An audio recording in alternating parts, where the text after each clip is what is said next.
Oh, I already messed this up, didn't I? A little bit. I didn't know if we were going yet or not. But I said three, two, all one. right, I counted it you. for a reason. Isn't it fantastic? Those skills are coming into place, sir. God, you're the worst thing that's happened since sliced bread. And on that note, welcome Yeah. everybody to another episode of GameCorp. This is not only the worst gaming podcast ever because I can't get the intro right, but it's the only gaming podcast that you'll need. I am Well, your host, Matt Hedrick. some of Here that with can't be me, true. always ready to insult me, is Chad Porto. He seems angry, but we'll ask him how he's doing anyway. See, the problem with sliced bread is bread should just be able to be grabbed and then dipped into substances. You can't really dip a slice because then it gets all like, it just falls apart, and you're like, oh, no, that's cool. No, that's fine. Cunt. Mm. But if you grab bread and you just dip it into like, broccoli and cheese soup or like tomato soup, and you just, oh, it's the best. This is the best. Broccoli and cheese soup is your preference usually? Well, see, here's the thing. If I could eat that all day, every day, and not suffer from it, oh yeah. But that shit will kill you. So I try to stay in the more chicken broth and or tomato basil side of things. Ooh, I like tomato basil. That's good stuff. A lot of people use too much cream with tomato, but when you can find one that's not too creamy, and like maybe you sprinkle in just a little bit of cheesy, a little cheesy goodness, and then this good. This is good. Anything with like vegetable beef broth, like that's good. Like even if it's just vegetables in it, but it has a beef broth stock, that's great. I'll eat that. It's about knowing the combinations because it's like pairing a wine with a good fucking meal. Only this actually matters, unlike that. It's like you gotta get the right broth with the right ingredients. You just can't fuck around. Speaking of fucking around, we're stealing Project Longplay's video. Yeah. How are we on the stream there, Matt? We're doing okay. Everything's coming in pretty good. I'm hearing both of us pretty clearly, so we should be good. Well, at least one of us is all right with that. Oh, I don't know an insult to say, so I'm just gonna shut up. Yay, he's learning. All right, so neither one of us are big fighting game aficionados. Not really, no. I wouldn't qualify sports games as fighting games, like UFC or pro wrestling. I don't consider those technically fighting games. So No. I would say that like the most fighting I've done in game form has been probably Street Fighter or the Injustice series. That's what I was gonna say. Is for you it would be Injustice, Yeah. clearly.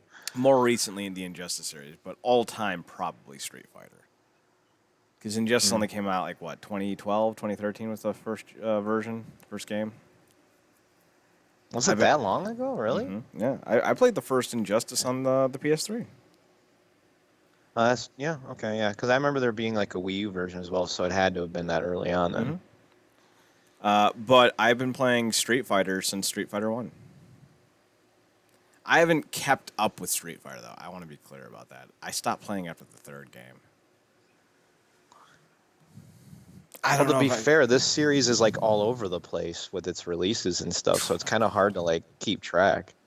I swear to God, as kids, we never knew which version was what, so we would go and try to get one that had all the bosses unlocked, but we weren't always guaranteed to find that one just because like there's 60 fucking versions of the game, and they all had the same goddamn name. Super Street Fighter 2, Super Street Fighter 2 Kickback, Super Street Fighter 2 Super, Street Fighter 2 Super Super. Like, what?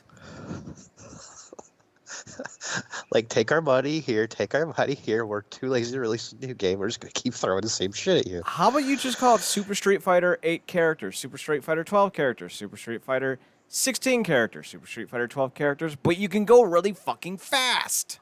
Oh, okay. Let's just get the 16 one. Dude, holy fuck, this is microtransactions before microtransactions.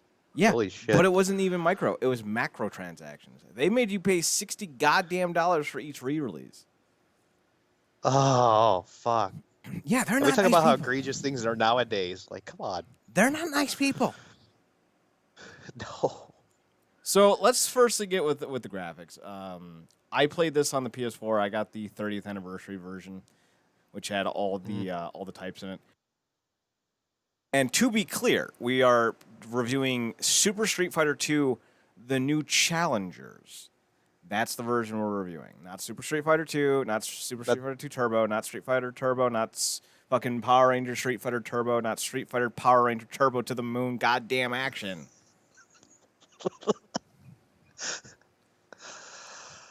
All you need to know is it's the last one to be released on the Super Nintendo. That's probably the best way to say it. I don't even know that. I just know it's the new challenge. Well, there was... I looked it up, and at least the versions of that, there's 4, and I believe this is the last of those 4. There could have been more, honestly, but out of 2 itself, I believe there was 4 releases for the Super Nintendo. God, that's confusing. Well, I know there was at least 12 for the fucking title alone, but not necessarily for the Super Nintendo. Because I know it was on PC, I think. At one point, it was on... it's been ported to a bunch of different Xbox and PlayStation consoles. It was on... it was in the arcade. So, like, all those count, but don't count, so... I know Genesis had, like, the Champion Edition or something, too, right? That was another one? They probably had one that's, like, super tap out. I don't give a fuck. Like, these fucking names are dumb. The Champion Edition. How about the fuck off edition? So let's It's get literally the same game with just throwing more characters into it. Like, what the fuck? No, not even always. Sometimes it's just a new game that you can go faster in. Oh, yippee. Do you want to turn up the frame rate on your Super Nintendo? Now you can. No, it's just... I want to play as DJ, motherfucker. That's it. It took me 3 releases to get here. What the fuck? I want some T-Hawk. That might be a euphemism for something. I don't know, but I want to play. So the reason why we're going with this one is because I wanted to play the version of the game with the most characters, which in the Super Street Fighter, goddamn, fuck it, in the Street Fighter 2 verse, 16 is the most. Now you got the classics. You got Ryu, Ken, Guile, Chun-Li, E-Honda, Zangief, Blanca, and Dalsim. Then you also have Vega, Balrog, Bison, Sagat. And then you have DJ, Cammy, T-Hawk, and definitely not Bruce Lee. Please don't sue us. Yeah, Fei Long, I think is his name. It's fucking Bruce Lee. Oh my god, how did they not get sued? That's fucking Bruce Lee. To be fair, wasn't Liu Kang in Mortal Kombat a copy of Bruce? Or what was he? He was a copy of him too, right? No. Liu Kang was actually a real human being. Because those were actually real actors. He may have been inspired by Bruce Lee, but this motherfucker is straight up Bruce fucking Lee. Like, they didn't even give a shit. Right? They're like, hey, you guys are dealing with the fact that Brandon Lee just got shot on set of The Crow. We're just going to put Fei Long in here and definitely not make him Bruce Lee. So He has a different name that makes him different. The one thing I liked about this game, especially as a kid, is the character designs and the level designs. Oh, yeah.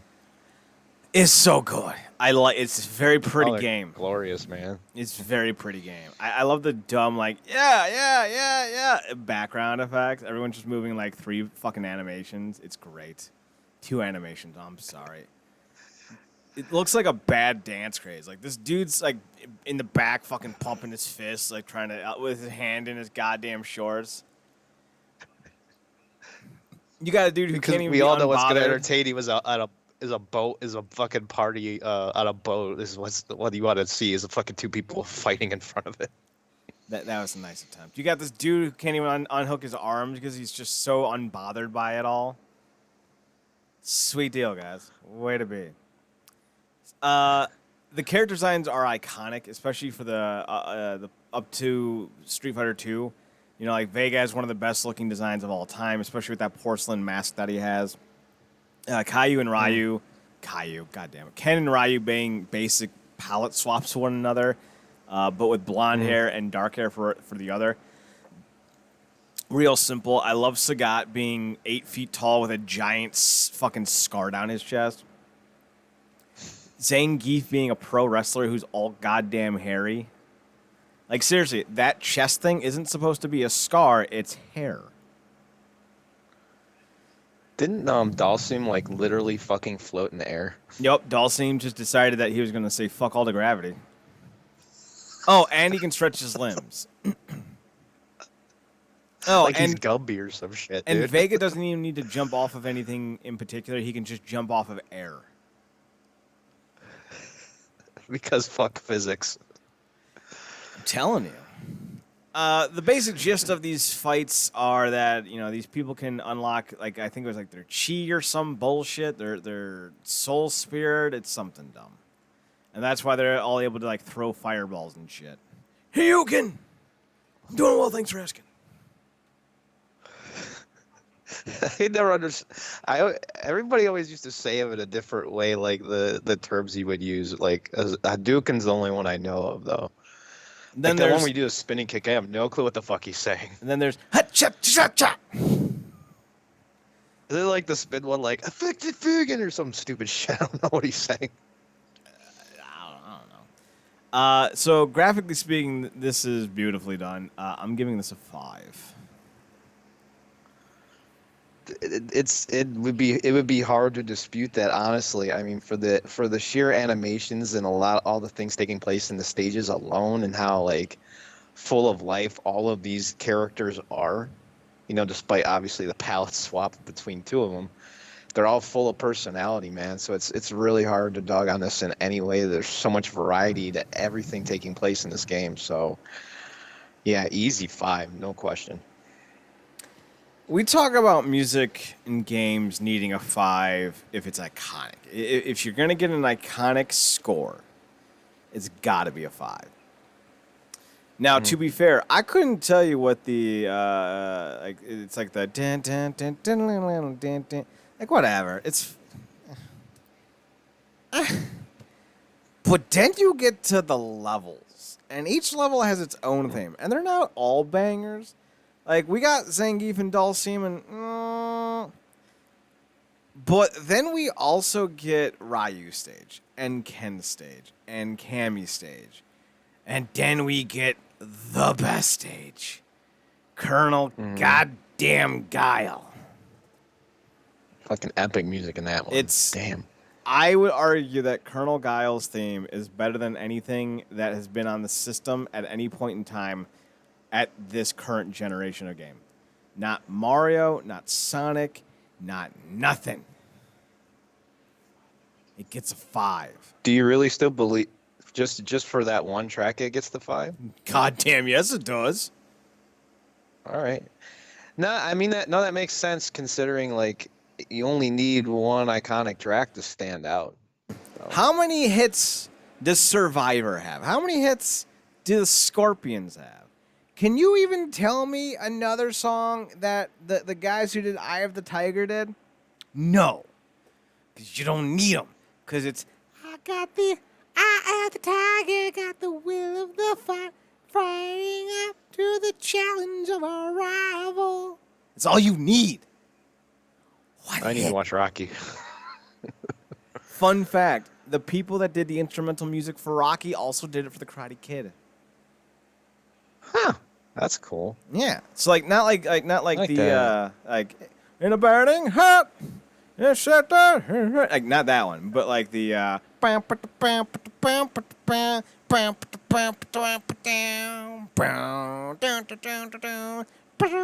nice. Same as Karate Kid. You learn something new every day. The wisdom of Chad Porto. Music, Matt, score now. Okay, Dick, I give it a 5. Now fuck off. Sweet. Gameplay. As far as a fighting game goes, I think the Street Fighter franchise largely is considered to be the apex of control. Mm-hmm. I don't know if you'd agree. I would say so. But I would say so. I would believe it's pretty fluid stuff. But I think it's got the handles.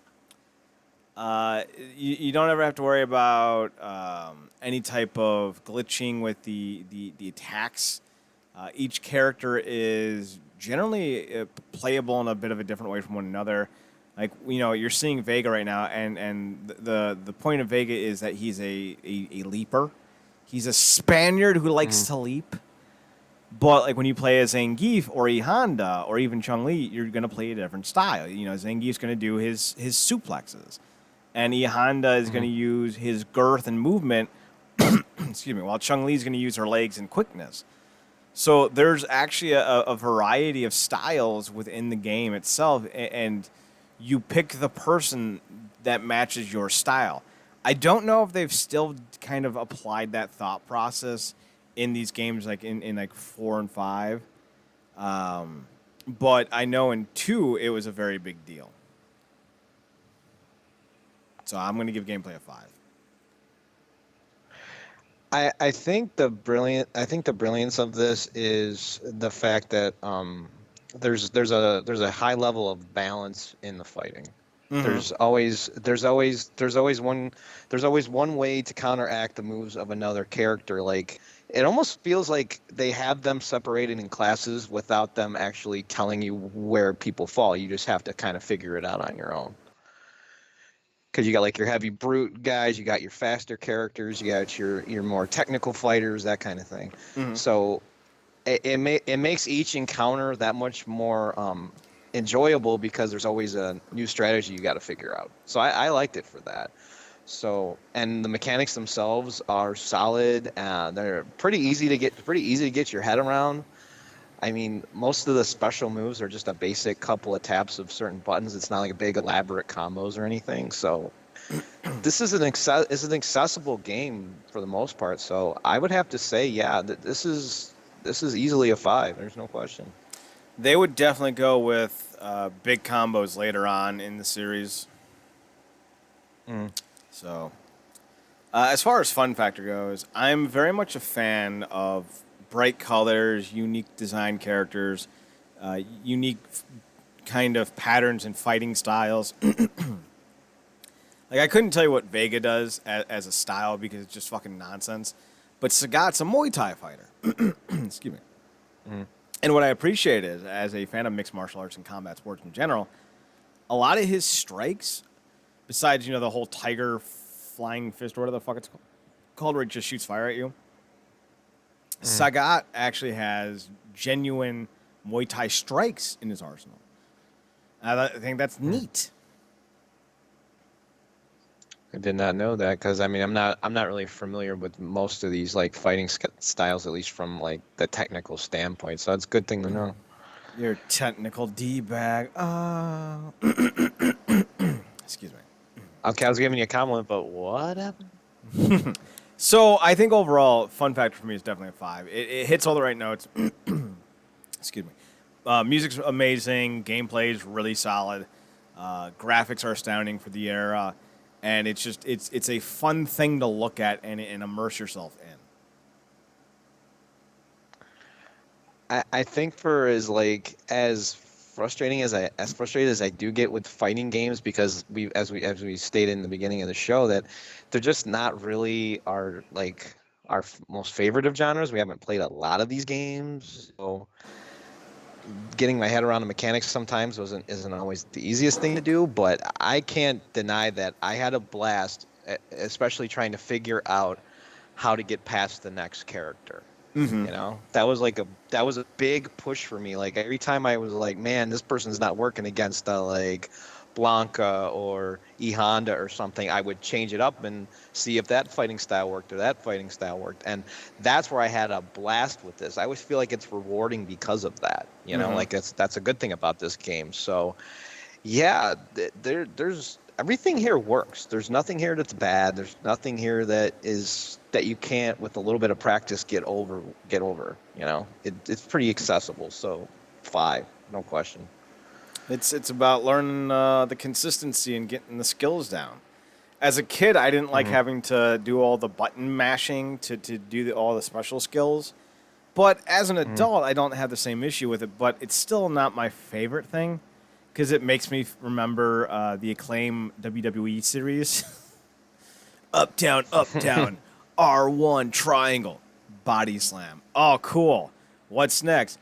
Up, down, left, right, diagonal, ampersand, stop sign, circle, up, down, square, triangle, kick.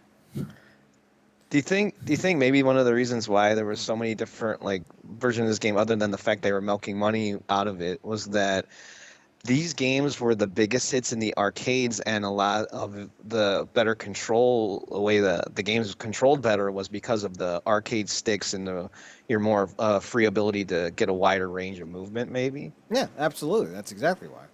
I think the also interesting thing is the arcade sticks came home more during this generation than ever before. In fact, to this day, most people who play fighting games play so on a 6-button fighter stick. So, yeah, that's the arcade. A big reason why this was a big thing. Let's see if we can't find Fei Long. Where's Fei Long at? Bruce Lee. Bruce goddamn Lee. There's T-Hawk, Chong Li, Sagat. Did you have any like character in like particular that was like a standout for you that you liked playing as the most in this game? Definitely Ryu and Guile. Definitely enjoyed them. Ken basically had the same moveset too, but his red on black just kind of bothered me. I really like playing as Chun-Li a lot. I like the speed, like how fast she can attack. Like I always found that to be a huge advantage in the fight, and it's like I think it's like her and he Honda have like that consistent spam attack that if you do it right, you can be cheap as fuck in a fight. Oh yeah, definitely. And you seem like the kind of guy who would want to be cheap as fuck in a fight. I liked Fei Long a lot. I especially liked Fei Long versus Balrog. That's a fun one for me because technically Balrog was supposed to be Mike Tyson. Are you familiar with the naming situation in Street Fighter? With the what situation? The naming situation. Not really. No. What is that? So originally, the main villain was Vega, and Vega was M. Bison. But they had named Balrog, the character we know as Balrog, as M. Bison, which they realized, oh shit, we're going to get sued by Mike Tyson because we definitely made this character to be Mike Tyson. Ah, okay. And Vega, the character we know as Vega, was named Balrog. So they're like, we got to switch some shit around. So they made M. Bison, they turned to Balrog. Balrog, they turned to Vega, and Vega, they turned to M. Bison. So, fun little factoid for you. It's a bit because when you look at him, man, he's exactly like it's like with Fei Long. He's almost exactly carbon copy of what Mike Tyson would be. He's literally he's supposed to be Mike Tyson. That's why they made him. That's why they made him the way they did. That's why they put him in Las Vegas. Oh, by the by, Mike Tyson is coming back for an exhibition boxing match. Be afraid, world. He's going to hurt somebody. As far as... A dude bit someone's ear off. He's frightening as ever. Right? And he's properly medicated now. So now if he hurts you, it's because he wants to. That's even more scary. Challenge for me, I liked. Unlike what you did where you would change guys if you couldn't beat someone, I like to play that situation over and over again until I find the way to beat someone with the skill set I have. So I actually enjoy that. It's a bit of an obsessive compulsive personality trait of mine, but I thought it works. I think it works for me, and it was a lot of fun to try to find other ways of beating guys if I couldn't. So I was always a fan of that. Plus, when you're playing as Fei Long or Guile, there's just fucking just Sonic Boom their ass. Or with Fei Long, you're just so goddamn quick. You just Bruce Lee is really good in this game, folks. Be like Yeah, he's water, fast as my shit. friend. Water contains itself to whatever it's poured into. It adapts. Be like water. So you were saying more or less you adapt to these situations by trying to master the character you're currently using instead of constantly switching? Yeah, I'm trying to find how the character can best be used to beat that individual. You can't like right now we're looking at Sagat. If you're Sagat, if you're fighting Sagat, you can't just go at him 24/7. He's got a longer reach. He hits harder. He does more damage. So you got to find a way to get to him. So you got to be more negotiable with your style. So I'm a fan. Kind of have to have like a cautious, cautious approach to him because his reach is incredible. Like it's insane. Plus, he likes to fucking kick you in the face. So that and he's got that leaping knee, which is a fucking nightmare. But that yes. uppercut kept getting to me. That was the biggest bitch of it. Yep, that uppercut's a dick in a bag. The challenge for me is a 5. It's satisfying, it's obtainable, but it does make you want to figure out new techniques. So it's an ever-expanding idea. It's ever expanding. Yeah, I kind of feel that same way. I mean, like, I don't think necessarily your approach or my approach is really a wrong way of doing it. I believe it when it comes down to how people would play something like this. It only falls into those two camps, to be honest. I would have to say challenge without question is a 5. I mean, it's rewarding for what you get out of it. That sheer just desire to want to complete this and figure everything out will always leave you kind of wanting to do it again and again and again. It always feels rewarding every time you do it. So, yeah, 5 easily. Alrighty. Let's. That's a perfect. We don't even need to do the math. That's 25 out of 25. Holy shit! This one swept the board. It's the first one in a while. Yep, but I kind of expected it considering just how good it is. For me, I think one of the reasons why I wanted to do this version of the game is I really like the additions of DJ, T-Hawk, Fei Long, and Cammy. Especially Cammy. Oh, Cammy, you're so fine. You're so fine. You blow my mind. Hey, Cammy. Hey, Cammy. Oh, Cammy, you're so fine. You're so fine. Sorry, what? What are we talking about? Isn't she the one that wears like the Isn't her name because she's wearing like kind of like a camo, like what do you call that one? Like a I forgot the name of the actual like outfit. What it's called? An ass hugger. Well, I mean, that's not exactly the thing I was thinking of, but cheeks galore. But I'll go with that. And she's got like a red hat too, if I remember right. Yes. Well, there's only 2 chicks in the game, man. It's either Chun-Li or Cammy. I mean, they made it easy for you. Yeah, not too difficult when it's nothing but almost a pure sausage fest going on. Right. So, let's hop into our useless news.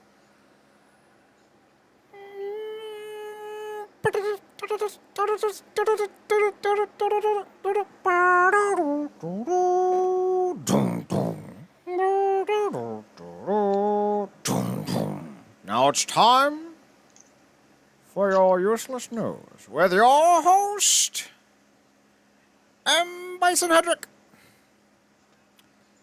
And on combat sports, definitely not Bruce Lee. Now to our front desk for M. Bison Hedrick. Thank you very much. It is time for your useless news. For Now let's get into you, those top stories. it was the greatest day of your life. But for me, Yes, it was. it was Tuesday. Don't interrupt me when I'm quoting Bison from Street Fighter the movie, the award-winning thematic experience of 1990-something. 2. No, I think it was 6. Where Raul Julia won his Academy Award for amazingness. That dude's amazing, by the way. He's awesome. Rip to the Raul. Oh man. The only other thing I know him for is Gomez from Addams Family. I feel like that's all you need to be known for. When you hit 3 massive successes as an actor, like, say what you will about Street Fighter the movie's quality, but he was brilliant in that. And the way he went over the top is just perfect. Just, and to know that he was in so much perpetual pain during that entire filming cycle, and he still brought that level of fantasticness, it's amazing. So what's our first story? All right. Our first story has to do with the PlayStation 1 emulator was found in the inside of the game, the medieval remake for the PS4. Originally, how this was found was that I believe there was a certain unlockable within the game where you could play the original version of it, and hackers found a way to get the emulator running other games through it somehow. But turns out that the emulator was really only meant to run the one game. They only really designed it for that. So everything they were trying, as novel of an idea, as cool as it is, it could only go so far. So you're gonna have to find another way to emulate your games, honestly. Fantastic story. You nailed it on that one there, Chieftain. You know, you're a dick, and you always will be a dick, but I still appreciate you. Yeah.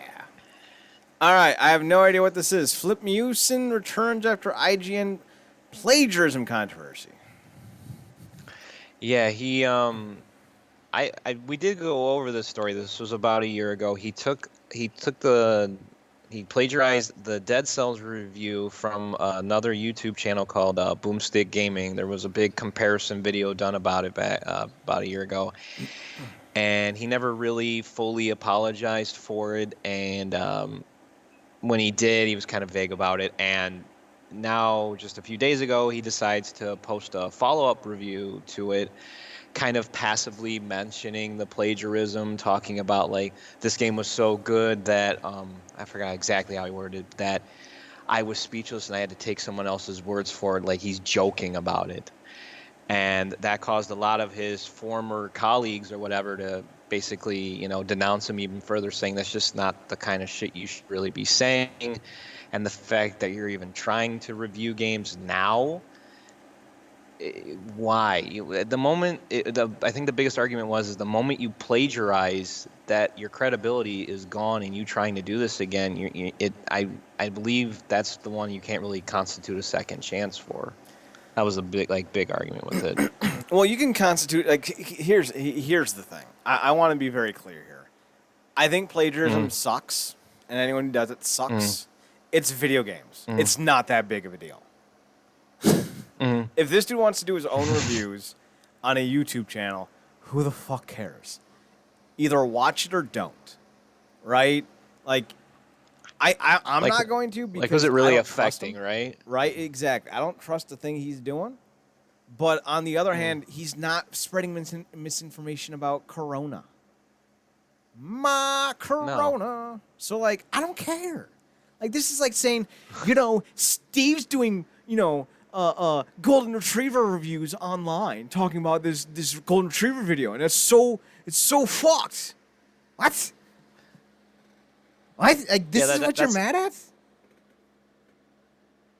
it's the equivalent of like you just recently watched the Pro Jared video, and because you don't really like him that much, you're not really gonna watch him that much. But that doesn't mean that he still can't make his videos and still produce his content. You feel a certain way about him, but that's your feelings, not everyone's feelings towards him. Right, maybe not the best one-to-one because Pro Jared was accused of some real skeezy shit. Granted, none of it ever went to trial. He never got charged with anything. No real tangible evidence was ever proven. But I don't feel like that's a great one-to-one comparison. But I do understand what you're going with. Ultimately, it comes down to the idea of, there are people who want to try to be gatekeepers. But the thing is like, this isn't the kind of person who you should worry about. He's only doing game reviews. If he was doing... Right, he's not like spewing propaganda or something. If he was doing White House testimonials, okay, maybe he doesn't deserve a career. But I'm not going to come at a dentist as hard for hawking cheap teeth whitening solutions as I am for a cardiologist for funneling patients while they're unconscious. There's a different standard. And I think people lose that. And you see it all the time when you see people are like, well, that's racist. Well, actually, no, it's bigoted, and that's different. And if you don't understand the difference, I don't know if I can talk to you because you're not that smart. Well, that's racist. Actually, it's prejudicial. Racism is a completely different animal here, there, Chieftain. Or like, oh, I just saw a 35-year-old is sleeping with a 17-year-old in the state of Ohio. That's pedophilia. It's actually not. No. I hate to break it to you. Like, there's another term for it, and that ain't it. And this is, again, explain all those terms to me, so. Yeah, and like this is the whole thing is like people want to always go to the worst situation possible. Mm-hmm. This dude plagiarized a video game review, and he's being told to fuck off. I don't know how serious you take your job, but you're playing a video game for a living and then posting a review about it, which is subjective in the first place. I'm sorry, Chief. Right. I ain't bringing that much energy to this one. But look at it like this, like too. Who's to say that he was ever the first one to do it? He either? wasn't. Like people are acting like this is some huge thing that, oh my God, it happened, and now it's all going downhill. Dude, it was going downhill before he fucking opened his mouth on Dead Cells. A bunch of people were fucking doing this before him. What's your hang up on this person now? I hate to break it to people in general, but video game reviews in essence are in fact corrupt. I know for a fact that a lot of these outlets get paid to review games or get free copies to review games. I know for a fact that a lot of these developers do in fact do favors for writers and vice versa. Oh yeah, it happens almost every damn new release that comes out. And you may not realize it, but like anytime a developer goes, "Hey, you want a free copy of my game to review?" That right there inherently is corrupt because they're giving you something for free for the sake of a review. Now, inherently, you go, well, that doesn't mean the person's going to be dishonest in their review, but it sets up a moral kind of entanglement that almost forces you to give a more favorable review because of the generosity of the person giving it to you. If someone invites you into their home when you're hungry and gives you a subpar meal, you're going to say that's the greatest goddamn meal you've ever had because they're being generous. Right. So in that entire instance, reviewing a game that you get for free is in fact a type of bribery. So I don't want to hear any of this bullshit from reviewers because y'all are crooked. No. Y'all sit down and watched the fucking Last Jedi and said it was a cinematic masterpiece, you lying sacks of cunts. The moment you get something like that, it always sets up a precedent that they want you to favor them. They want you to, and the thing is, too, is that a lot of people will review it favorably even if they don't agree with it out of the fear that if they don't, they might never get another game again or have a contact with them, and everything they're working on doesn't mean shit because they're not getting the things that they need to do this, That happens all the fucking time. when I was covering pro wrestling news a lot, I had a variety of contacts. But some of them, I won't say what positions they were in, but we'll say handled certain aspects of the product and or creative side of things. Either they're on screen, behind the screen, writing, doing whatever. And I would criticize them. And then all of a sudden, I wasn't getting scoops anymore. And I was just thinking to myself, I wonder why. And you want to know why so many reviewers refuse to criticize The Last of Us 2? It's because they got ins with Naughty Dog. They get interviews with Naughty Dog. You really think whoever the fuck the head of Naughty Dog is going to review a guy who's like, yeah, Last of Us 2's story is so fucking bad, I couldn't finish it. No, that dude's not getting a fucking interview with the head of Naughty Dog. Case in point, look at the president of the goddamn United States. I don't care if you like him or not. That's not what I'm talking about. But that dude doesn't do interviews with his critics. One of his biggest interviews he's done in the last 12 days was with Barstool Sports' founder, who sucks that dude's dick hard every day. That's the world we live in. Don't sit here and yell at objectivity and then sit here and continue to, follow practices that enforce the idea of falsity. Like y'all ain't objective. Like look at the world of MMA. So few MMA writers are willing to take shots at people, or I should say not shots, but are so unwilling to call people out for their scummery for fear that they won't be invited to a press release or a press event or get an interview or maybe fall on the wrong side of a fandom. Games is no different. These journalists don't have any fucking integrity. You want some goddamn integrity? Stay off fucking Twitter. Then I'll start to think you might have a little bit of integrity. Because y'all are easily manipulative. And you suck. Yeah, it's a shit. That place is a shit show. And Philip Milovich or whatever your fucking name is, fuck off. And I can say that because I got some goddamn integrity. When you don't even say his last name, that's the best part about that. What's his name? McMunchkin? That would be a member cool of the Lollipop Guild. Actually, I am. I'm fucking 5'6". Who am I to insult anyone for being short? Munchkin. Sorry. Google rejects. I would equate you to a Oompa Loompa, but that's it. I would come for you. Google rejects World War II game for Nazi imagery in Germany despite regulatory approval. All right. So this is here's the best fucking 1-to-1 ever. So in the world of pro wrestling, there's a company called Impact Wrestling. It used to be called TNA, Total Nonstop Action Wrestling. It was a double entendre. They created a women's division in 2007 called the Knockouts division, another double entendre, because knockout means both to render someone unconscious through striking, and someone so attractive that they take your breath away. So they're like a bunch of hot chicks fighting. That's a knockout. And it's been the name for 13 years. And all the women love it because they feel that it's empowering. It's both sexual and badass at the same time. It's the perfect combination of the modern day femininity of women. Well, some asshat's like, it's 2020, which I always love that. It's 2000. Well, fuck off. Whatever you're about to say, I don't even care. Fuck off. He goes, it's 2020. Knockout's a sexist term and should be retired. Those ladies deserve more respect than to be called knockout. And Matt, every knockout, past, present, and future, went after this dude hard. They're like, we're not offended. Don't fucking speak for us. We love the name. You asshat. Doesn't really hold much credibility behind it, too, when it's a guy saying that about girls. That's irrelevant. But that's the point I'm making about this game. Germany, who have banned imagery of all sorts, the name, the all that kind of stuff. They're like, all right, for the game, we'll allow it. And then Google's like, no, we need to protect the Germans from being, something. Dog, who's this for? Germany says they're cool with it. You don't need to ban the game from Germany. They're good.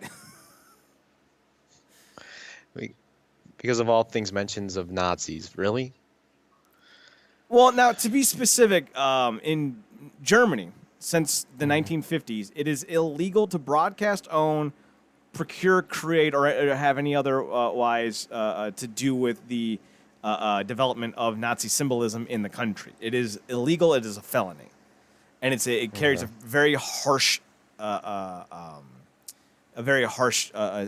sentence. But it's allowed in certain instances where it's not being portrayed as heroes. So, like, if you're playing a game where you're a German citizen fighting Nazis and you're trying to, bring Germany out of Nazi control, they'll allow it because you're not glorifying Nazism.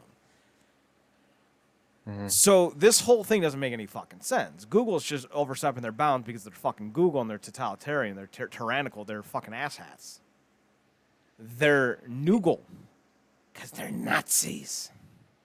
Yeah, because from what I was able to gather with this was not in any way highlighting them at all. What this was really doing was just, I think it was like one of those storytelling type of games. You know what I mean? Like one of those interactive type experiences that was just trying to tell the story of people who are surviving during that time, more like a documentary style type thing. So yeah, there would never be any grounds to hold this, as something you should ban. It just doesn't make sense. Yeah, well, I mean, it's Google, flexing their totalitarian ways, so fuck them. Like usual, right? Always trying to look for something. They're just cunts. They got 2 cunts in their goddamn name. What do you expect? That's right. We're going to just refer to O's now as cunts. That's G cunt GLES. And obviously a P is a penis. Come on. Actual Tsushima tourism page partners with Ghost of Tsushima. I heard that the tourism board for Tsushima has actually seen a bit of an increase as well. Yeah, it's due to how there's been a lot of praise for this game for like the accuracy of the location itself, and it's really prompted people to want to tour the country and everything. There was a video I was seeing where it was showing comparisons of how one thing relates to another. I'm not too familiar with Tsushima itself, other than what I've played in the game, and I didn't know that they were literally trying to reenact everything like to that level of authenticity, especially with a game that's specifically designed to be out here, not to be out in Japan. You know what I mean? Like, it wasn't like fully designed for that audience, because the original spoken language is even in English at the outset, so you don't really think that, So, one, what I know about Tsushima, it's actually a very important fact. It's in Japan. So that's something. And 2, I can't wait for the folks at Metal Gear Solid to do a Zanzibar Land tourism board, because that would mean that they would have to create an entire country called Zanzibar Land, and I'm down for that. Xbox Series X showcase event. Every game is this the new console or the old one? This is the new console, and this is them trying to have a showcase for their games. This is the new console, yes. Can we just call it Xbox New Console 2020? Because I'm so confused, so all the time. So we got Halo Infinite, fuck off, who cares? We got Fable, fuck off, who cares? Sensuous Saga, Hellblade 2, fuck off, who cares? I can't even pronounce you, fuck off, who cares? Forza Motorsport, fuck off, who cares? State of Decay 3, fuck off, who cares? Crossfire X, fuck off, who cares? Warhammer 40,000 Dark Tide, fuck off, who cares? Phantasy Star Online 2. All right. Medium, fuck off, who cares? The Gunk. Hard fuck off on that one. Tetris Effect Connected. God. I don't need another fucking Tetris game. I can play it for free online. Stalker 2, Destiny 2, Psychonauts. Oh, okay. Stalker 2 and Destiny 2, fuck off. Psychonauts. I'd never enjoyed you, but I guess you can exist. You're fine. As Dust Falls. What? Fuck off. Oh my god. Grounded, The Outer Worlds, Tell Me Why, Everwild, Balan, Wonderworld, Hello Neighbor 2. There's a sequel. We didn't even get the first one finished yet. Echo Generation, Watch Dogs. Another Watch Dog? That game sucks. Echo Mecha. All right, that one gets a sparing of the fucking off tirade that's about to come because of the name. I just think it's cool. Echo Mecha. Echo Mecha. Yeah. All right, I'm done with it. It can fuck off too. Dragon Quest 11. God, there's too many. S and stream setting stage for fall launch. Fuck off to all of those games. Good mother of sweet God. Xbox has been like your mortal enemy, it seems like, forever. They named their console the Xbox Series X after they just named their console the Xbox One Series X. Yeah, I hate them. Oh, gee. I'm gonna level with you too. Everything that was announced in here, even the things I tried to watch and tried to get into, none of it looks next gen, man, and that is a huge problem. Rocket League's going to go free when it leaves Steam for Epic because when you join Epic, things go epic. The fucking thing between Steam and Epic still continues. Jesus. I just love that Epic's dropping their nuts on Steam's keyboard going, hey, we're going to go free on with Rocket League, bitch. We're going to fucking wreck you. And Steam's like pushing their glasses up. Well, you know what? We're still going to give our creators, what, less money? Shut up. Epic walks away with 6 girls on each arm. Steam's just sitting there looking at his anime porn. I think the really cool thing about this release of Rocket League going free to play too is anyone who's actually bought it on, like, I think Steam or any platform or whatever is getting the rest of the DLC and features once it goes free to play if you've bought it already. So that's like good for you guys, man. That's a nice way to entice people. Just give us your fucking receipt and we'll give you the goddamn game for free. And then we're going to drop our nuts on Steam's keyboard and drag them all over. And then listen to him as he calls for his mom to get a Hot Pocket. Mom, I need a Hot Pocket. Shut up, Steam. You dork. Should have called it Stee-dork. We're better than you, and we have like 50% less features than you. Jesus. They know how to work. But Maddie, good news. G4's back. Starting 2021. Oh man. Somebody's getting you're getting actually psyched up for this, huh? It's very exciting. I don't know what it's gonna be. So the long and skinny of it essentially means G4 is relaunching in 2021 through Comcast. Comcast owns an esports company, essentially. Mm-hmm. And their esports team is located in the downtown area of Philadelphia. And here is its exact neighbors. This is a 3,500 seat arena, so it's not that big. 3,500 people. To its east is the Philadelphia Eagles Stadium. To its northeast is the Philadelphia Phillies Stadium. To the northwest is the Philadelphia 76ers Stadium. Yeah, they think games in Philly are super fucking important.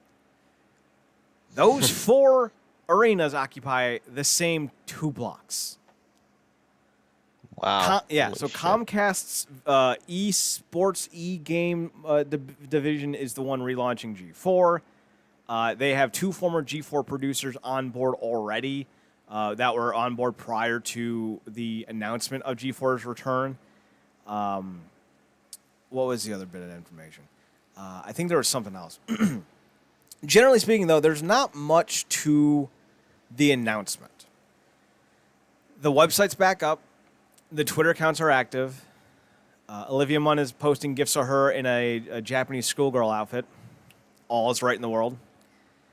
Yeah, and of course.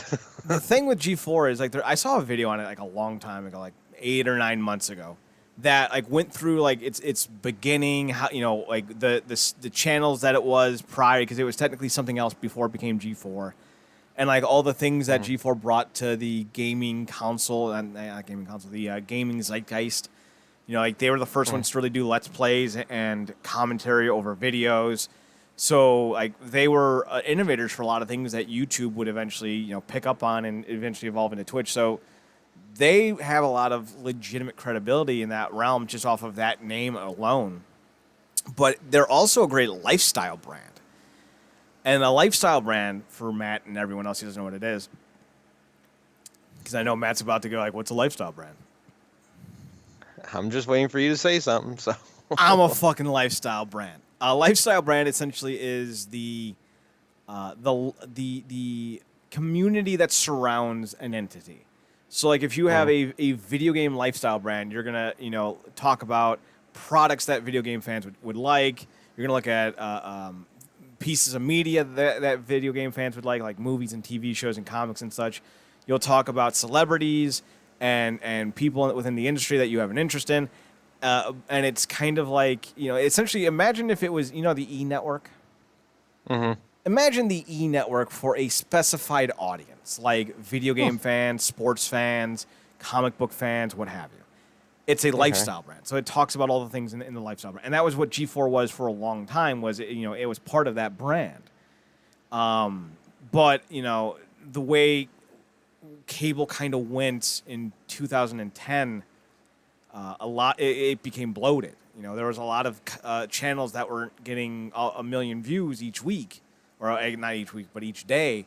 A lot of shows would be getting really bad ratings, but their production value was really high, so a lot of stations started to fall away. And I think what we're seeing is, as cable settles, more people are looking at streaming as a less desirable outlet because there's so many different platforms. Right. And the more platforms there are, that means the less likely you are to, invest in all that stuff.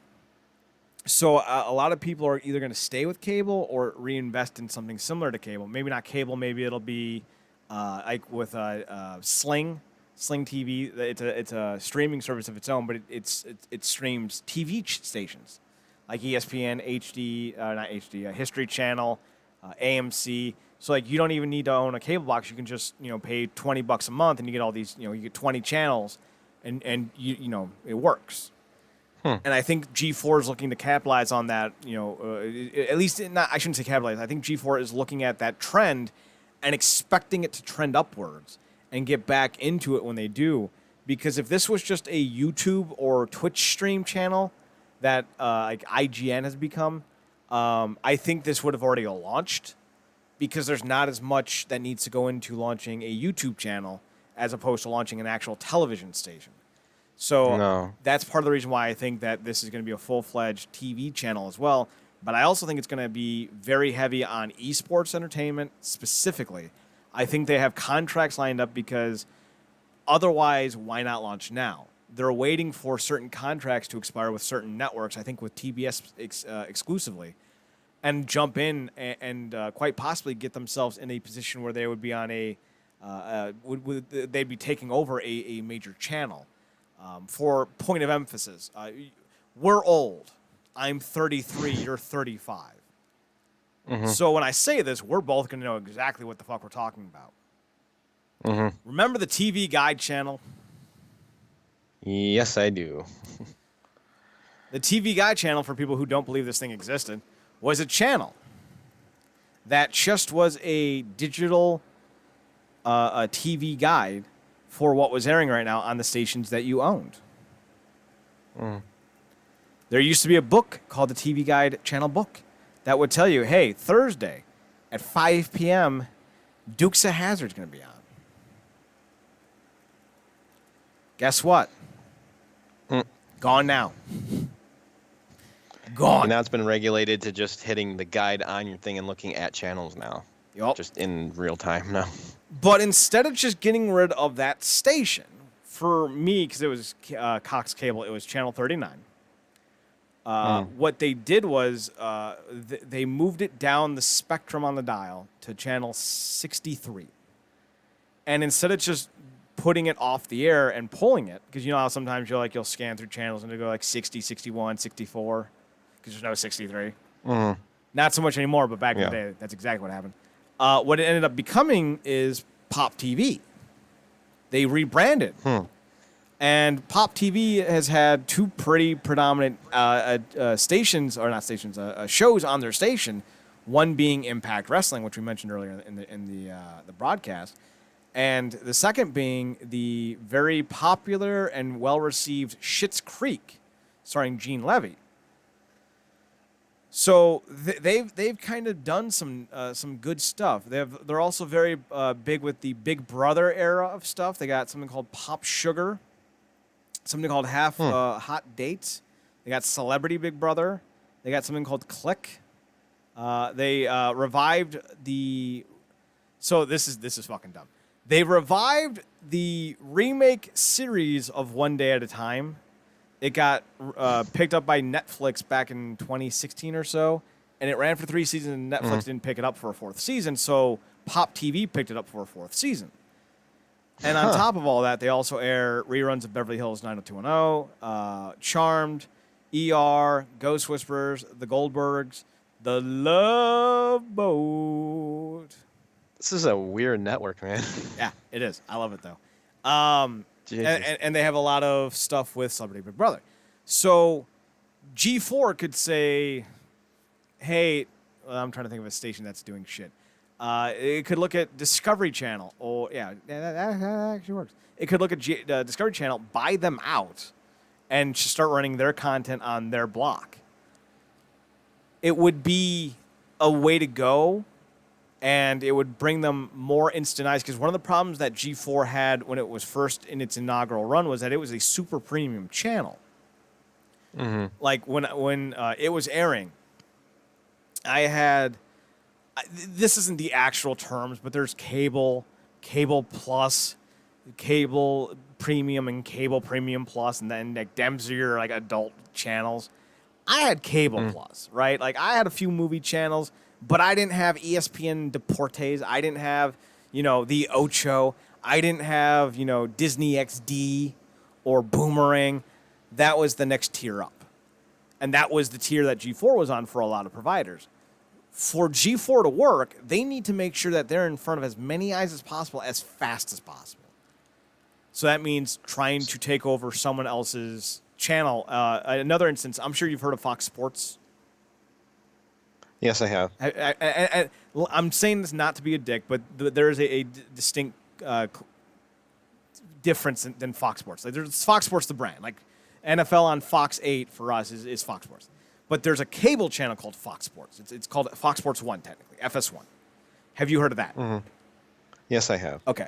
Do you know what Fox Sports 1 was prior to it being Fox Sports 1? Was it Fox Sports Ohio? No. Or no? No, Okay. Fox Sports No, Ohio. I don't Fox Sports Ohio is not actually owned by Fox. Because I don't know. Logic. I always heard so many Fox Sports channels. That's why. No, Fox Sports Ohio is actually still up and running. Is it? Because we have STO and we have Fox Sports Ohio. Whatever. Before it was FS1, it was the Speed Network, and like NASCAR was on it, and drag racing and all that. But for whatever reason, that the people who were doing Speed Network did not find it to be profitable enough to continue doing the channel. So when Fox Sports started to come calling looking for places on cable provider and satellite outlets to take over the block of, Speed Network's like, us, you can buy us out. So if Comcast really wants to make G4 a hit, and considering I believe, and the people I've talked to, the idea is that they're going to make this like the ESPN of esports, this is what they need to do. They need to find a channel that is not really doing what it needs to do anymore and take it the fuck over. And throw themselves back into the mainstream, like you said, for as many people to see them. Yeah, and like not just be a premium channel, but be on basic cable. Like take over Discovery Channel, or merge with Sci-Fi. I don't see that happening. Although G4 Sci-Fi would be cool as fuck. That would be probably, and when you think about it, that would be like the best combination, because they're cultures that are kind of familiar with each other, Yeah, very much so. And I think in order for G4 to survive and thrive, it can't just be esports. They need to bring back Attack of the Show. They need to bring back, I forget what the other one was called. X-Play? Yeah, X-Play. They need to bring back some original series, and they need to double down on the concept of adult comedy entertainment, because a lot of people who are going to be watching this are going to be a little bit older. So kind of imagine like having your own Adult Swim of sorts. Mm-hmm. And like the funny thing is, it's taken Sci-Fi 30 fucking years to figure out that would be a good idea. So Sci-Fi is trying to do their own Adult Swim. So I say G4 just double down, triple down, and hop on in. Yeah, because if I remember right, the only three things I ever remember being on G4 that I watched were Attack of the Show, X Play, and when that show Code Monkeys was still a thing. We need When to that had watch like a Code couple of Monkeys. seasons. I think what G4 should also consider doing is buying up the rights of like Dorkly and incorporating some of that into their programming as well. Like, find outlets and find creators that have maybe lost their way.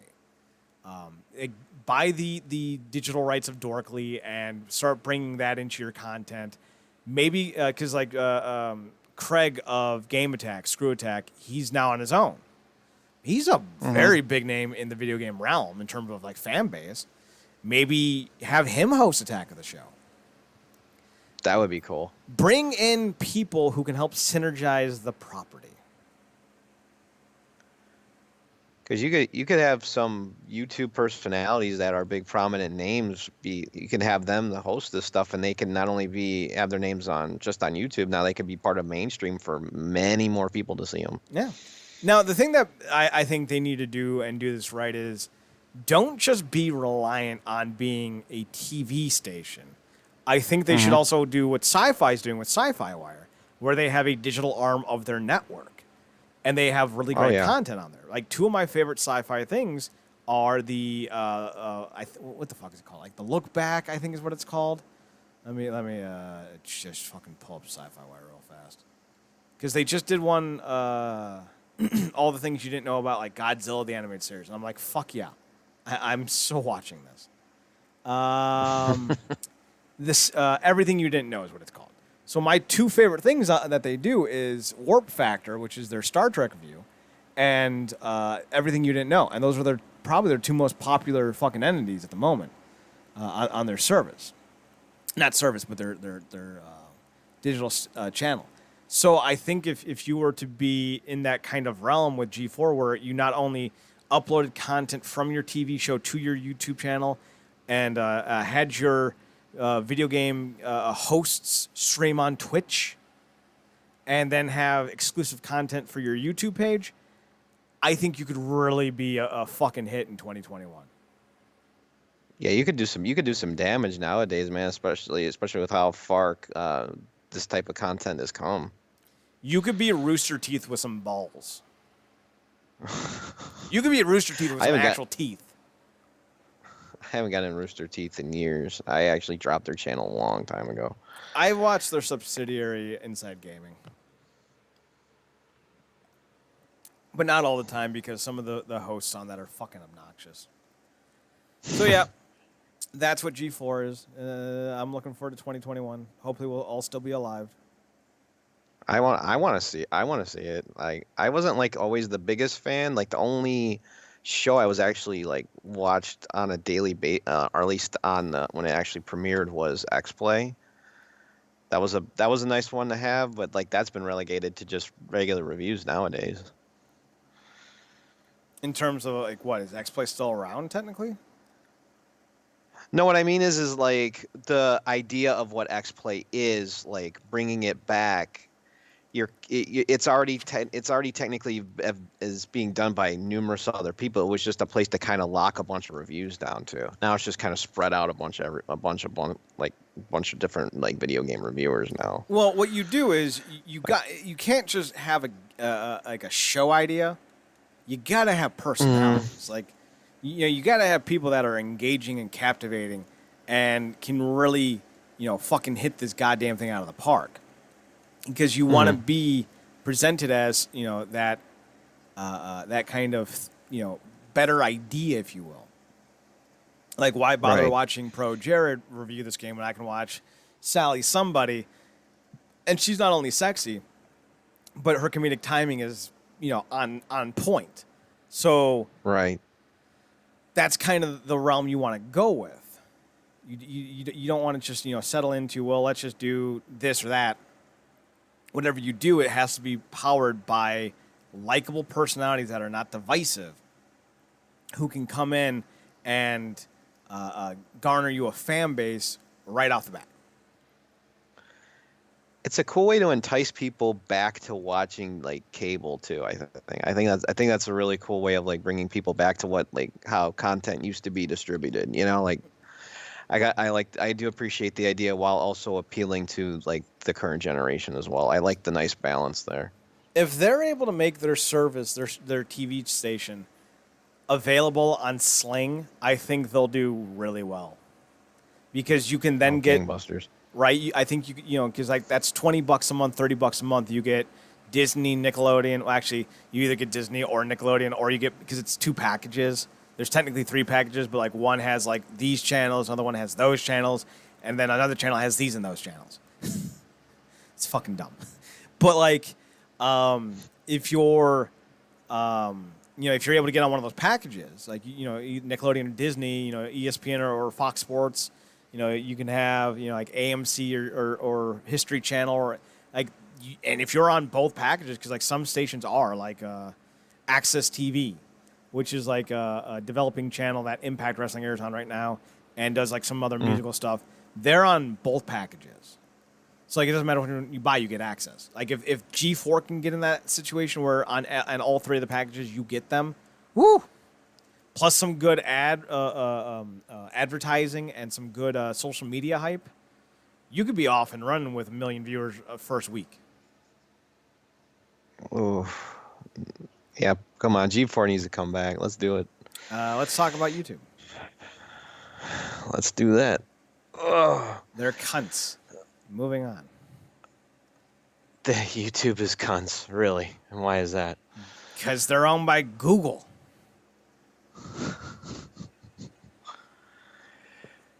That's why their brand name is called You Cunts. It's right there. Top of the screen. You Cunts. Right there. Maddie, did you watch anything worth talking about? One of the better ones this week that I enjoyed is when I was watching Amanda the Jedi, because I've been on to her lately because of you, and I thank you for it so much, because when she took a look at Murder House Flip, I laughed my ass off. She's not just sexy, but she's funny. Oh my God. And I love that she's on point with everything. That's the best part about it. The sheer thought alone of that show just boggles my fucking mind. And all of the logic bombs she's just dropping throughout this video. I'm like, I want more of this, please. Please. Because the literal way that show is designed, why? Especially on a quick bite entertainment thing like she was saying it was. I don't know. I just feel like that kind of platform, I'm just not down for it in general. It just seems like it's incomplete content spread out, Here's the problem with Quibi, just as a whole. Mm-hmm. It's a service that is supposed to entice you like Twitter or YouTube, where it's 15-minute content, 10-minute content, but they fucked up by only going mobile devices only. Yeah. That's where they ruin themselves. Because, listen, you and I talk all the time. Like, every week you're like, I wish Cat Icarus would stop doing 40-minute videos. I get it, Matt. You're fucking annoyed. Move on. But, like, imagine that for once in your life that you're not alone in that idea. Because you're not, right. Shockingly enough. Big dumb Matt boy over here actually is in the majority. A lot of people don't like long-form content past X amount of minutes. At least so much of it. They want to have options. Quibi would have been great if you had gone like, we're going to do the first 3 months free, and then $5 or $10 or whatever it is a month, and you can watch this on your phone, your tablet, your computer, wherever, your Roku devices, and we'll allow you to do a playlist of all the things you want to watch. You just click watch later, watch later, watch later, watch later, watch later, watch later, shuffle them as you want, and then watch them all in a row. So that way, if you get through 5 or 6 and you're done, you want to take a break, you can. If you want to watch one while you're on the potty, you can. But they fucked up by just being like Netflix only on a phone. It was a dumb idea, and it was poor. It was a dumb idea that was expertly executed, and it fucking was terrible. Because at that rate, you're no different than YouTube at that point. Not even like, no, YouTube's better at that point. Because YouTube is free. And I can watch YouTube on my computer, my cell phone, my PlayStation 4, my PlayStation 3, probably my PlayStation 2 if I'm, clever enough on how to do it. And plus you have content that has like a precise beginning, middle, and end to it, and you don't have to have it split all apart all the time. That's not even the issue. I can't watch Quibi on my computer. Like, bitch, half of your market is people who don't want to do work while they're at work. Why are you not catering to them? Because they had an idea and they didn't know how to capitalize on it. They didn't even have an idea. Like, I can't even say they had an idea. They're like, we're going to make short Netflix. Like tiny Netflix, like hard to watch Netflix, or like Netflix but only have little people. No, like short form content. So like YouTube, yeah, but with a subscription. So like bad YouTube? Yeah, are we traveling in the YouTube Red territory now? Hey, Haas, YouTube Red failed. Their biggest property, Cobra Kai, went to Netflix. And everything else got canceled. That's not a successful business plan. No. Where's YouTube Red? YouTube Premium? What? You still exist? Oh, wait, that's right, because YouTube Premium is technically real streaming channels like ESPN, and you can download videos. It's not even exclusive content anymore, because apparently no one gives a fuck about Matt Pat. Not even a little. Oh, Matt Pat has his own YouTube Red show? Oh, I'm totally not going to give a fuck. See you next time. Will Smith's doing a YouTube... it's just a video vlog? Ah, fuck that noise. Yeah, why would I pay $10 for that? Why would I watch $10 to watch Will Smith fail at life when his wife is doing it for free on Facebook? Is that as that much one deserves a clap. That's so good. Is that an entanglement enough for you, Jada? All right. Anything else that you watch besides Man of the Jedi kicking ass and taking names? Let's see. Cinemassacre did a video on Pogs, oddly enough, and his hatred for Pogs makes me hate him. I know, right? He's not wrong. He's not wrong about anything he said, but I still kind of hate him. No. I found it. I like the fact that he was so perplexed at the idea of like he called it bullshit, but yet it was like it existed out of existence so quickly it didn't even matter. It really was, and like the sad thing is, like I was great at it. You're great at something that doesn't exist anymore. That's sad. I was thinking about collecting a couple slammers, like seeing what I could find, because I had some pretty dope ones. And like I think that's the thing about Pogs I really liked. It wasn't the Pogs themselves; it was the slammers. They had some pretty bitchin' slammers. I had this really cool, like, it was like half see-through, not acrylic, but it was like that see-through plastic shit that they pour on tables and it hardens and you sand it and it's see-through, and like half metallic, and it was like, oh my god, it was like evenly dispersed. I fucking won so many goddamn Pogs off my friends. I was a goddamn beast. Do you have a lot of like DC like ones like Batman, Superman, any of those? No, that was before my DC-ness actually became, like 12 inches of DC-ness. It was more like a 4.5 inch of DC-ness. I didn't have many, and oddly enough, I actually never had anything from like an actual cartoon or anything like that. Like, because most of the ones I found were just like the basic, generic, just stock image of this or that. Just like, oh, it's an alien, oh, it's a peace sign, oh, it's whatever. It wasn't anything like from an actual franchise. I had a few franchise ones. I remember Apollo 13 had a bunch. And I did collect as many as I could. Like, I think Burger King had a few at one point. The one that the best was, it's fucking Mark's, obviously. You go into Mark's, and they used to have, I don't know if you remember this, Matt, but they used to have a table set up with high-rise edges, so it was kind of like a sunken table.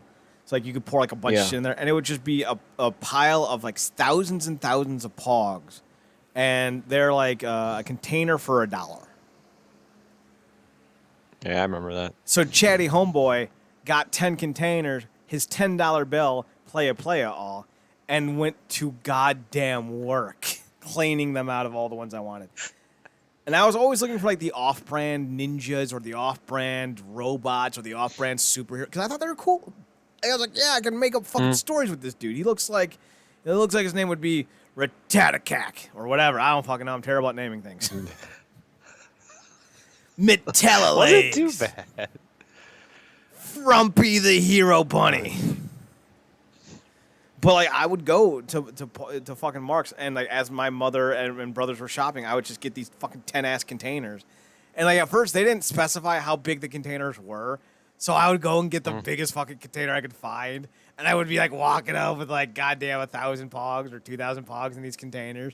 And the lady would just stare at me with a disapproving look. And I would calmly say, "You did not specify how big of a tube." And she would scan them and I would get my $10 worth. Then they changed the rule. Early days of cheating the system. It was awesome, wasn't it? I didn't cheat the system. I didn't exploit the system. I just followed the system to its logical conclusion. If you tell me free samples, I'm assuming they're all free. If I'm seeing one free sample per customer, I'm assuming I'm allowed one. Don't hate me because I know how to properly read. So if it said free sample like next to trail mix, you would just assume you could keep reaching your hand in there and eating as much as you want. Otherwise, you say Awesome. free sample one per customer or 1 cup per customer. Don't get mad at me because y'all don't know how to fucking write a sentence. Fucking Some hell. nutrition on the cheap. Gotta love it. Like, I'll eat you out of house and home if you say, hey, have whatever you want. Oh, okay. Why are you with my wife? You said have whatever I wanted. She said she's cool with it. I don't see the issue here. You did not specify have whatever you want in the pantry or refrigerator. So My God, I dude. feel like I've been a perfect guest. Now, to be fair, if you say you can have whatever you want in this one cupboard, I will never go out of that one cupboard. That will be the only cupboard I have. And if I need to get, say, water, I'll go, hey, I know you said only what's in the cupboard, but may I also have a glass of water, as much of an inconvenience as that might be. See, technically, you could even, like, if somebody even said, have whatever you want to eat, you still could technically use that as a euphemism to be with their significant other. If she's down with it, yeah. He said I could have whatever I wanted to eat. Would you be interested? Pie was on the table. I took pie, man. Come on. He said that he had a couple of variants of pie on the table. I see you sitting at the table. I see 3 types of pie and you. I know who The Rock is. I know what Poo-Tang pie is. Would you mind if I indulged? Permission is key in any situation involving Poo-Tang pie. You cannot just assume that Poo-Tang pie is available. Oh, my God. The cherry, apple, and or coconut is all yours. In fact, throw the coconut out because that's gross. You're gross. You're gross. Lemon meringue may be Coconut exceptional. is evil. The only good thing Coconut's ever done is it jumped on to Samoas. Like, that's it. That's the only good thing you've ever done, Coconut. I mean, you're not as bad as Pineapple, but you're pretty fucking awful. Plus, you taste nasty, and, like, it's impossible to eat you. Like, have you ever actually eaten Coconut? No, the It only is coconut I not ever had good. was, what is it? Which one was it? It was in Mounds was the coconut one, right? Yeah. Okay, that was the only thing I ever ate that was like legit like coconut. And that's not even technically coconut because it's, like, broken down and sugared. Like, coconut... Right. Do you know what coconut meat looks like? Mm-mm. So basically, a coconut is hollow, and there's juice in it. Mm-hmm. So if you're able to crack a coconut, there's a thin, maybe centimeter thick amount of whiteness that's on the inside of the coconut, and that's referred to as the coconut meat. It is tough. It is stale. It is unappealing. I know because a year or two ago, I bought a coconut for the sake of buying a coconut because I'm like, you know what? I've never actually had a coconut, and I want to know what the fuck's up. So after an hour of trying to break this goddamn thing open, finally I just took a hammer to it. It didn't work. I'm not kidding. I can picture you like beating it against a rock or something. No, I put it into a goddamn clamp, I tightened it just enough that it would hold in place, but not tight enough that it wouldn't break. And I fucking started hammering the shit out of it. The fact that you have to put that much effort into eating something like that just goes to show you maybe you should have had it in the first place. Right? Turns out you need to more force a slanted object into, like a narrow slanted object into it, and then you pop it kind of open, and then you can jimmy it open that way. But yeah, the meat inside of a coconut's terrible. It's not like a pineapple where it's actually fruity and delicious. Because coconut is actually technically not a fruit. Coconut. Sometimes you feel like a nut. Sometimes you don't. It is technically a nut. It is a large hard-shelled nut oval. I'm sorry, I misread that. A large hard-shelled oval nut with a fibrous husk containing thick white meat surrounding a central cavity filled with with fluid or milk, coconut oil, copra oil, from coconut's edible nut, a hard-shelled seed consisting an edible kernel, or meat enclosed in a woody or leathery container. So yeah, that's a coconut, not technically a fruit. So if someone goes, hey, you want some fruit from the store, and they say coconut, you go, no! I said fruit. How about a tomato? Okay. So anyway, coconut rants aside, anything else? All right, yeah, I'll just go quick over these real quick. Slopes Game Room, he did a video on the 1 versus 100. It was supposedly I remember that being about the Bob Saget game show or whatever that was on NBC, but apparently Xbox took it and made it their own like interactive show on Xbox Live at one point. And it was a nice little video to see them actually try this idea, but I could see why it failed. It didn't have the legs to survive. Let's see. As far as the rest of them goes, I caught the Metroid Other M video from Matt McMuscles, and I already knew that whole debacle front to back. That wasn't anything new to me. I actually enjoyed more of his playthrough of Crazy Taxi this week. I found that to be a lot of fun to see. Besides, who doesn't love watching some Dreamcast footage no matter what? Let's see. Other than that, the only other one that's really relevant to me, I mean, Retrosoft, of course, always doing their updates, and I'm pretty excited about that game. I just want it out already. She says he did a video on, did a boundary break for Bully, and he actually had the guy who did the voice, did the voice acting for the main character was on there doing the intro for it. So I thought that was cool. Showed a lot of good secrets in there. Showed just how certain visual tricks they can implement into that game are interesting, like how they just use like a static image every time you left a building to give you the illusion that you were going out into the bigger world, but it was just literally a transition point to get to the world instead. So I thought that was cool. Let's see. Other than that, the last one was let's see, the Wii Viewer. I've been watching him for years. He just released a big video for himself going over his first year as a YouTube reviewer. It was his 1,000th video. He figured he'd do something special. It was okay, but I felt like he could have done more with it. He just basically clipped a bunch of stuff together, and it wasn't always the best highlights to me. So, but other than that, that's about it. All right. For me, let's see. We got Foamy the Squirrel rants about Star Wars episodes 1 through 3. It's a squirrel bitching about Star Wars. Just fucking watch it. It's his weekly podcast show. Just fucking watch it. It's a goddamn squirrel bitching about Star Wars for 15 minutes. That doesness say entertainment. I don't know what does. He also bitches about old people in another episode. Ill Will Press. ILLWILLPRESS. Watch Foamy. He's your new god. Don't fuck. Don't fuck with Foamy. Let's see what else we got. Scrolling through. We got the Punk Rock NBA talking about his advice for some of the biggest bands in the world at the moment. A lot of it's tongue-in-cheek, but it's pretty good. I like the Punk Rock NBA. I talk about it all the time. We got Wrestling with Regret reviewing Bash at the Beach 1998. I like Bash at the Beach as a show concept because it's pro wrestling inside of an arena, but with a beach aesthetic. So like these guys come out on a walkway, like a little boardwalk, and there's sand and like surfboards everywhere. It's really fucking cool. Didn't you show me something like that in one of the WCW games? Wasn't there something like, wasn't it like Halloween Havoc or something like that? You said Bash the Beach did that, and Halloween Havoc did that.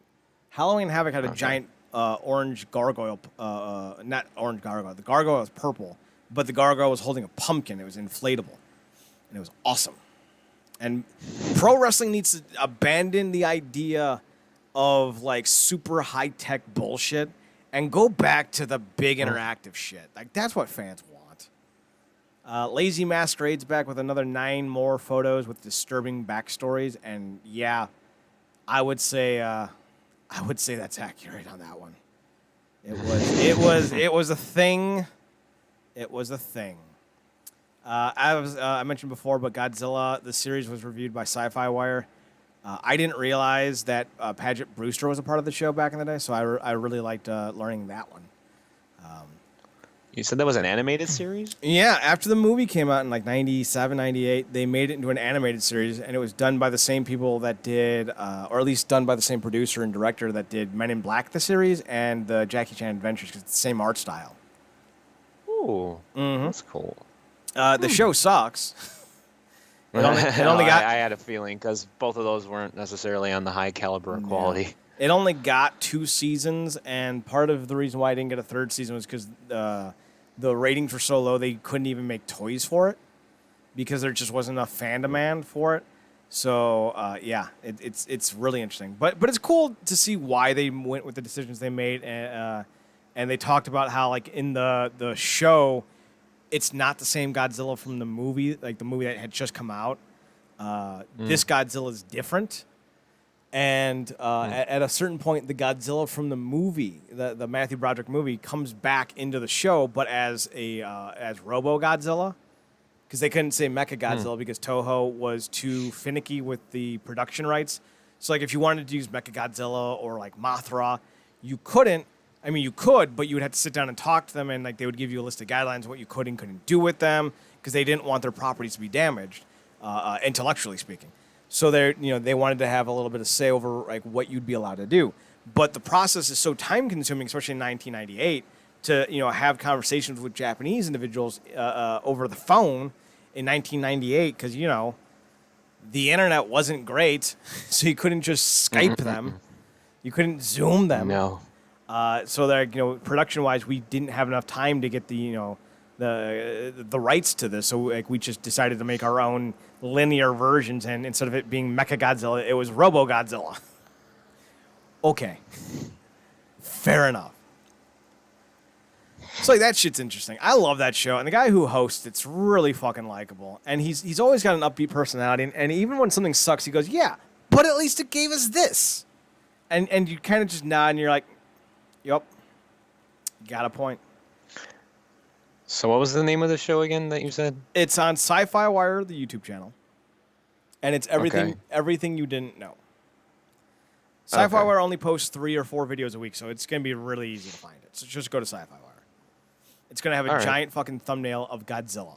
If you need more help than that, I can't. I'm sorry. Well, no, I'm every time you mention these guys every week, I just find it more appealing, like the topics they cover. It seems like stuff I would be interested in watching. They did tattooed alien, teenage tattooed alien fighter from Beverly Hills. It's the thing. God, you need. I gotta watch this channel. It's the need. It's the Sci-Fi Wire is the channel you need to watch. They also did a great episode of Star Trek in their Star Trek review, Warp Factor. It's called Visionary. Basically, it's the penultimate episode of the fan theory that Miles O'Brien must suffer. This is like the second worst thing that Miles O'Brien has ever had to go through in Star Trek. And for some reason, every episode that features Miles O'Brien as a character, Colm Meaney, the actor, is him being tortured to some extent for some reason. They just thought Miles is a likable guy, so if we torture him, people will be more apathetic to him. Not apathetic, they'll be more empathetic to him. So that's literally what they did. Poor guy. Watch the Warp Factor series. It's good. If you like Star Trek. If you don't like Star Trek, it's gonna bore you. I'm not gonna pretend otherwise. But if you like it, check it out. If you don't like Star Trek, don't check it out. As far as the rest of the YouTubiness, nothing else really stood out that I can think of. So that's about it. I've been watching. Where's my watch sliders? Because John Dobb is doing his own Always in Japan series, I'm catching up on the rest of his former Always in Japan series before his channel gets really going. So I'm watching all the episodes from his channel that I haven't watched yet, and I got about 12 left to go. So, yeah, I'm kind of in that same situation with Amanda the Jedi right now. I'm like trying to play a lot of catch up with some of her videos. I'm I've telling watched you, about like a Cool 7 Cat. or 8 videos. So. Anything involving Amanda the Jedi and Cool Cat is something you're gonna want to watch. Cool Kid? That's Cool what? Cat. Oh, Cool Cat. Okay. It's legit. Right. So yeah, that's all I got though. Yep, same here, man. I'm done. All right, we'll figure out what we're reviewing next week. Twitch.tv/Comic and GameCorp. The only website you need to know about where to keep up with me and Matt and all the other podcasts is realnerdcorp.com, RealNerdCorp.com. We're on Twitter at NerdCorp and on Instagram at realnerdcorp. Matt, what's your socials? You can find me on Twitch at MNerdCorp, same handle on Twitter. You can find me on Twitter at ChadNerdCorp, ChadNerdCorp, and on Instagram at Chad's Photo Hut. Matt, we're done. Do you have an outro, or am I going to have to end the show myself? Thank you, everybody, for listening. I do have another article set up to go for this coming week. I'm working on that. It's going to be pretty much what I've been playing for a bunch of remaster games, so we'll be sure to look forward to that. And tune in next week, and you can hear what we chose to play. Whatever it is, I'm sure it'll suck. He almost stuck the landing.